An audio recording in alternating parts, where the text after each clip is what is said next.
go ahead and get some heat on the stock reflector.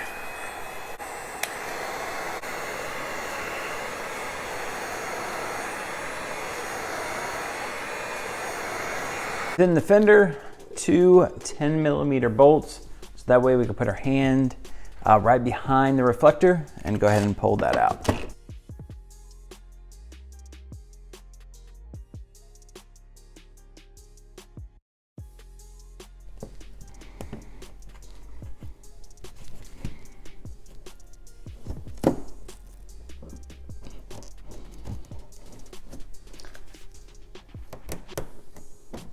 Break away all that adhesive.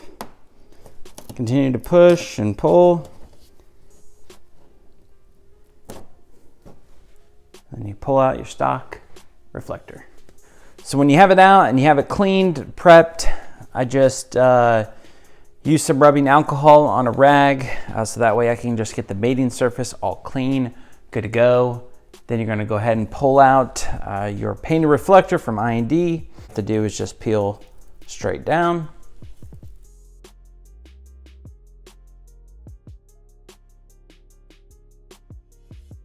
We'll go ahead and feed this in here. Try not to touch any of the adhesive.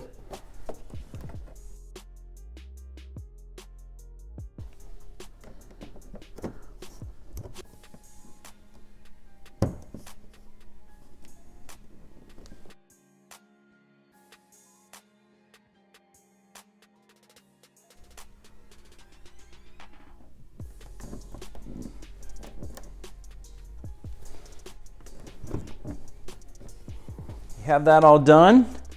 Just don't forget your 2 10mm screws that go along in the back here.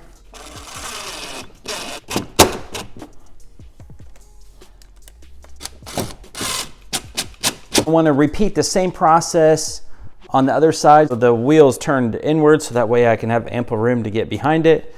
So then you'll need to start up the car, turn the wheel the opposite way, so that way you can then do your passenger side. But it's simple, easy process. All right guys, well that does it for the video today. You know, adding those painted reflectors on my 2023 BMW M5 competition really sets it off as far as the look goes. You know, you don't have that amber reflector anymore, and it just completes the look, you know, to have it paint matched to the color of your paint. So with my color of my paint is Marina Bay Blue Metallic. Well guys, everything that I used in the video today will be down in the description box below. You know, big thumbs up on today's video. Subscribe to the channel if you haven't already. Check out my other mini M5 videos, M340i videos, and of course, E90, N54, 335i videos. Hope you guys have a great rest of your day, and I'll check you on the next video. Take care.